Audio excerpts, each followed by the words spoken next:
The ruling is a victory for Amy Carson, who lives with her husband in Maine. They sent their daughter to the same religious high school they attended, Bangor Christian. They say it teaches values that are important in their lives. It's an extension of how we raise her at the house.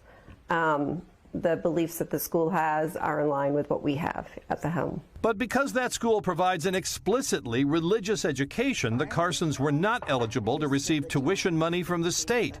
Maine gives taxpayer money to families who live in areas that don't have public high schools. But the state bans using that public money to send children to schools that offer religious instruction, saying it wants to avoid subsidizing religion. Today, by a vote of 6-3, the Supreme Court said that's religious discrimination. Writing for the majority, Chief Justice John Roberts said Maine promotes stricter separation of church and state than the federal Constitution requires. He said once a state offers taxpayer money to benefit public schools, it cannot leave out religious ones. This is one of a series of decisions in which the court's conservative majority has been incredibly protective of religion and has said that the government cannot discriminate, including when it's spending public money.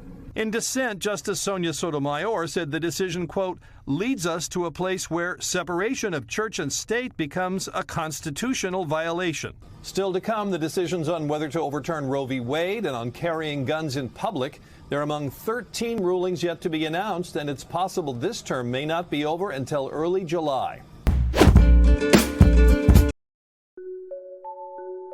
Despite all the free sleep advice out there, getting a good night's rest is still a struggle for many of us. The CDC estimates that about 70 million Americans still suffer from chronic sleep problems. So we asked Dr. Naomi Shaw, a sleep expert at Mount Sinai Hospital, to help us understand what we're still getting wrong about sleep. I can tell you as a sleep researcher, I have never looked at my sleep patterns on a wearable device because I can judge the quality of my sleep based on how I feel. The data on wearables is quite controversial. There's definitely some evidence that maybe tracking it for people who are not predisposed to having insomnia can be a good thing. But if you are already someone who's worried about your sleep, tracking it and quantifying it and following it on a daily basis is probably actually going to create more problems for you than help. It's this tendency to stay up late till 11 and then wake up at 5 a.m. to work out. So you're sleeping 6 hours, and you're obviously cutting back on the required amount of sleep, and you're actually exercising when you're biologically asleep, right? So your brain and your circadian rhythm is asleep, and now you're making your body do the most extreme, which is work out.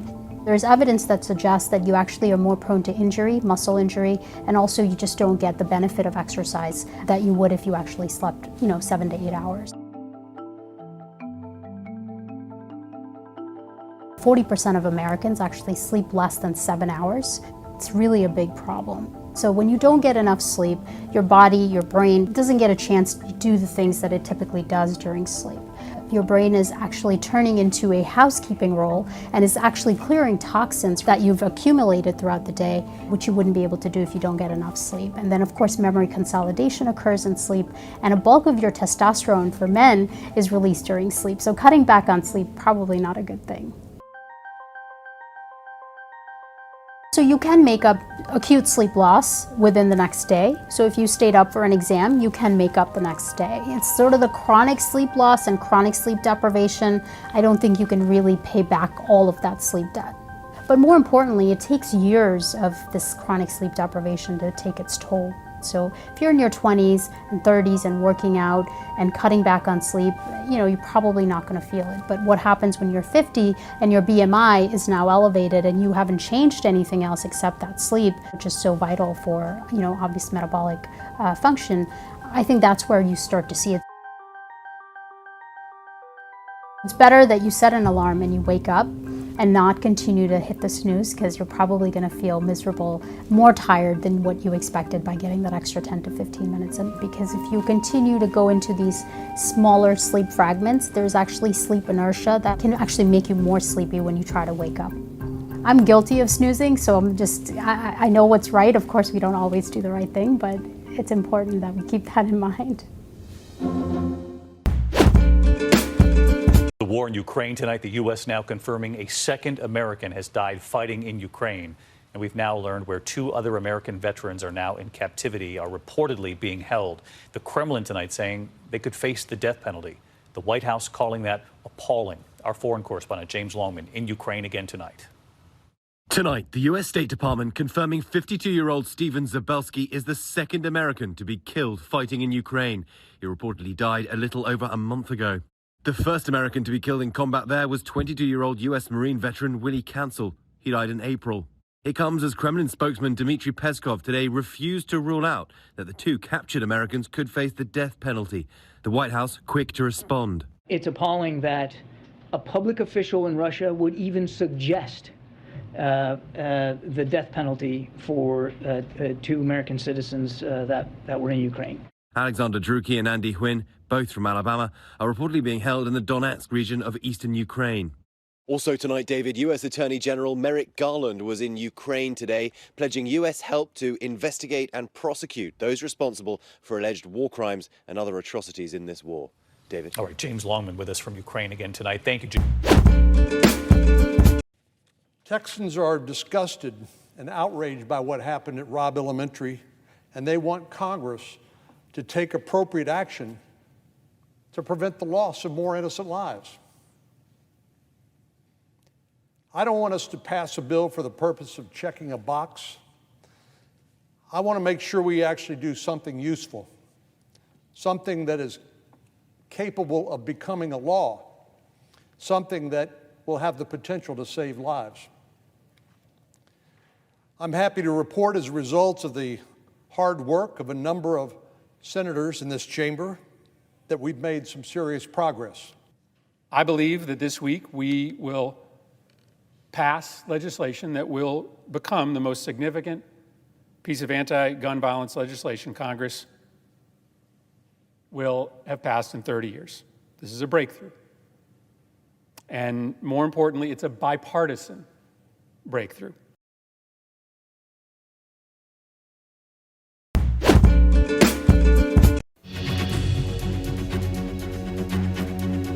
This is CBS News Flash. I'm Matt Piper in New York. The NTSB is heading to Miami International Airport after a Red Air flight catches fire upon landing. Officials say the landing gear collapsed as the plane was arriving from the Dominican Republic. 3 of the 140 people on board suffered minor injuries. A Los Angeles County jury finds that Bill Cosby sexually abused a 16-year-old girl back in 1975. It happened at the Playboy Mansion, and the jury awarded Judy Huth $500,000. Cosby, who's now 84 years old, did not attend the trial or testify in person. And Yellowstone National Park is reopening, albeit partially. Record flooding pounded the area last week. Most of the park should reopen in the next 2 weeks. For more news, download the CBS News app on your cell phone or connected TV. I'm Matt Piper, CBS News, New York.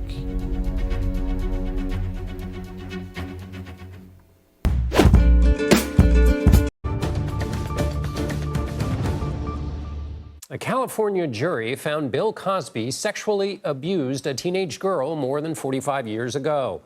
Jurors in the civil trial ruled Tuesday the actor abused Judy Huth at the Playboy Mansion in 1975 when she was only 16. For more on this, I am joined by KCBS reporter Jake Reiner. Jake, what can you tell us about the case? Hey there, John. Yeah, this verdict came down within the last hour. The jury found that Bill Cosby is guilty of sexually abusing a 16-year-old girl back at the Playboy Mansion in 1975. Judy Huth, who is now 64, was awarded $500,000, and jurors found that Cosby intentionally caused harmful sexual contact with Huth, that he reasonably believed she was under 18, and that his conduct was driven by unnatural or abnormal sexual interest in a minor. This decision comes nearly a year after the 84-year-old Cosby's Pennsylvania criminal conviction for sexual assault was thrown out, and he was freed from prison. Huth's lawsuit was the last remaining legal claim against him after his insurer settled many others against his will. Cosby didn't attend this trial or testify in person. Now, jurors had already reached a verdict on a number of the things that they were asked of on Friday. But they had to basically start from scratch because the judge allowed the jury foreperson an excuse of absence due to personal reasons. So they started over on Monday and came to this decision today. Cosby still denies all of these allegations. John. Jake Reiner with the details for us. Thank you, Jake. A top police official rather, in Texas says that officers had enough manpower and firepower to stop the Uvalde school gunman 3 minutes after he stormed Robb Elementary and eventually killed 19 children and 2 teachers.